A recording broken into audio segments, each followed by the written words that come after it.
आज हम तीसरे ट्रिग्नोमेट्रिक टर्म 10x के ग्राफ के बारे में देखेंगे। जैसा कि मैंने पहली दो वीडियो में एक में sin x के ग्राफ के बारे में कंप्लीट डिटेल दी थी और एक मैंने वीडियो में cos x की डिटेल्स दी थी। अभी मैं 10x की डिटेल्स दे रहा हूँ। पूरे 6 ट्रिग्नोमेट्रिक फंक्शंस को ग्राफ के थ्रू समझाऊंगा। अगर आपको किसी फंक्शन का ग्राफ आ गया इजिली तो आप पूरे क्वेश्चंस के पूरे कॉन्सेप्ट को समझ सकते हो। किसी भी IIT लेवल तक के, मतलब IIT JEE हो, एडवांस हो, उसके हर कॉन्सेप्ट को सिर्फ ग्राफ अगर आपको याद हो तो आप उस क्वेश्चन को इजीली सॉल्व कर सकते हो। इवन आपको कुछ पॉइंट समझ में नहीं आ रहे होंगे तब भी आप ग्राफ की वजह से उसको ध्यान कर पाओगे कि एक्चुअल में ये क्वेश्चन सॉल्व हुआ कैसे। तो देखिए y = 10x मैंने ले रखा है, ये ग्राफ है। इसमें याद रखिएगा x इनपुट होता है, मतलब मैं कुछ x की वैल्यू पुट करता हूं जो कि x की वैल्यू हमेशा एंगल की फॉर्म में होता है। जितने भी ट्रिग्नोमेट्रिक टर्म होते हैं, कितने ट्रिग्नोमेट्रिक टर्म्स होते हैं? टोटल 6 ट्रिग्नोमेट्रिक टर्म्स होते हैं। sin x, cos x, tan x, sec x, cosec x और cot x। जितने भी ये सिंपल ट्रिग्नोमेट्रिक टर्म है इनमें जो x होता है इसमें हमेशा x की जगह एंगल रखे जाते हैं 90 डिग्री। एंगल दो टाइप के होते हैं, ये मैं आपको नेक्स्ट वीडियो में बता दूंगा। एंगल या तो डिग्री में हो या फिर रेडियन में हो, तो बस एंगल रखे जाने और जो मुझे आउटपुट मिलेगा इधर वो हमेशा वैल्यू में मिलेगा। इतना मुझे ध्यान रखना है। आपको किसी भी फंक्शन को समझने के लिए ये 6 बेसिक, जैसे किसी भी मैथ में हम ABCD, इंग्लिश में हम ABCD पढ़ते हैं तब हम वर्ड को बनाना सीखते हैं, ऐसी मैथ में मुझे कुछ पॉइंट्स तो याद करने ही पड़ेंगे जिससे मैं basic building block elements of maths convert कर पाऊंगा और फिर फ्यूचर में बड़े बड़े क्वेश्चंस को मैं मैथ्स के सॉल्व कर पाऊंगा। तो हम बेसिक ही बिल्कुल पढ़ रहे हैं। देखिए ये है 2D ज्योमेट्री का क्वाड्रेंट्स। ये ओरिजिन पॉइंट है। ओरिजिन पॉइंट ध्यान रखना, दुनिया में अगर कोई तुमसे बोले ओरिजिन, ओरिजिन का मतलब अगर टू डायमेंशनल ज्योमेट्री की बात कर रहा है तो 0 0 होगा और थ्री डायमेंशनल ज्योमेट्री की बात कर रहा है तो 0 0 0। 2 डायमेंशनल ज्योमेट्री का मतलब होता है जिसमें 2 कोऑर्डिनेट हो, x कोऑर्डिनेट और y कोऑर्डिनेट, और 3 डायमेंशनल ज्योमेट्री का मतलब होता है जिसमें 3 कोऑर्डिनेट हो, x coordinate, y coordinate and z coordinate. तो देखिए ये एक ओरिजिन पॉइंट है। इस ओरिजिन पॉइंट का मतलब है ये x भी 0 होगा, y भी 0 होगा। ये हो गया इसका क्वाड्रेंट का डायग्राम। ओरिजिन से अगर मैं राइट हैंड साइड चलूंगा तो पॉजिटिव x की वैल्यू मिलेंगी। अगर मैं ओरिजिन से लेफ्ट हैंड साइड की तरफ चलूंगा तो नेगेटिव x की वैल्यू मिलेंगी। ओरिजिन से ऊपर की तरफ चलूंगा तो पॉजिटिव y की वैल्यू मिलेंगी। ओरिजिन से नीचे की तरफ चलूंगा तो नेगेटिव y की वैल्यू मिलेंगी। इतना समझ में आ गया? मुझे इस ग्राफ में पता है कि x की जगह एंगल रखने हैं और आउटपुट में मुझे हमेशा आंसर मिलेगा। ठीक है, तो जो 10x का ग्राफ है वो कुछ ऐसा होता है। ये जो ओरिजिन वाला पॉइंट है, ओरिजिन वाला जो कोऑर्डिनेट है, इससे 90 डिग्री पे एक मैंने लाइन बनाई और एक 90 डिग्री पे पीछे लाइन बनाई। अब मैंने देखा जो 10x का ग्राफ होता है वो ऐसे होता है, एक लाइन ऐसे पास होती है, एक ग्राफ इधर से पास होता है ओरिजिन पॉइंट से और इधर नीचे की तरफ जाता है। मतलब आधा ग्राफ ऊपर की तरफ जा रहा है और आधा ग्राफ नीचे की तरफ जा रहा है। तो ये जो क्वेश्चन है वो अपोजिट क्वाड्रेंट में इक्वल हो गए या सिमेट्रिकल हो गए। मैंने बोला था कि ऐसा कोई ग्राफ जो ओरिजिन के अबाउट सिमेट्रिक हो या फिर अपोजिट क्वाड्रेंट में सिमेट्रिक हो तो वो ऑड फंक्शन होता है।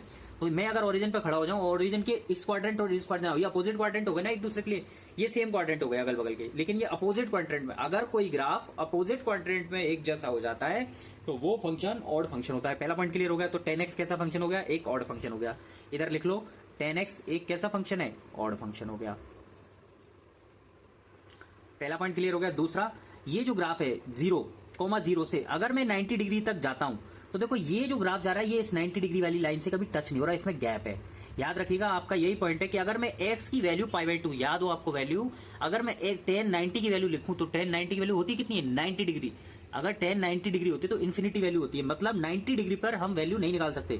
अगर मैंने 90 रखा तो ये वैल्यू कहां तक जा रहा है? ये आगे ग्राफ ऊपर तक कहीं तक जा रहा होगा और इन्फिनिटी तक जा रहा होगा। यही रीजन है इस 90 डिग्री वाली लाइन पर ये ग्राफ कभी टच नहीं होता। सेम अगर मैं नीचे की तरफ चलूंगा, -90 रखूंगा, तब भी ये ग्राफ कभी टच नहीं होगा और ये -90 पे वैल्यू क्या देगा?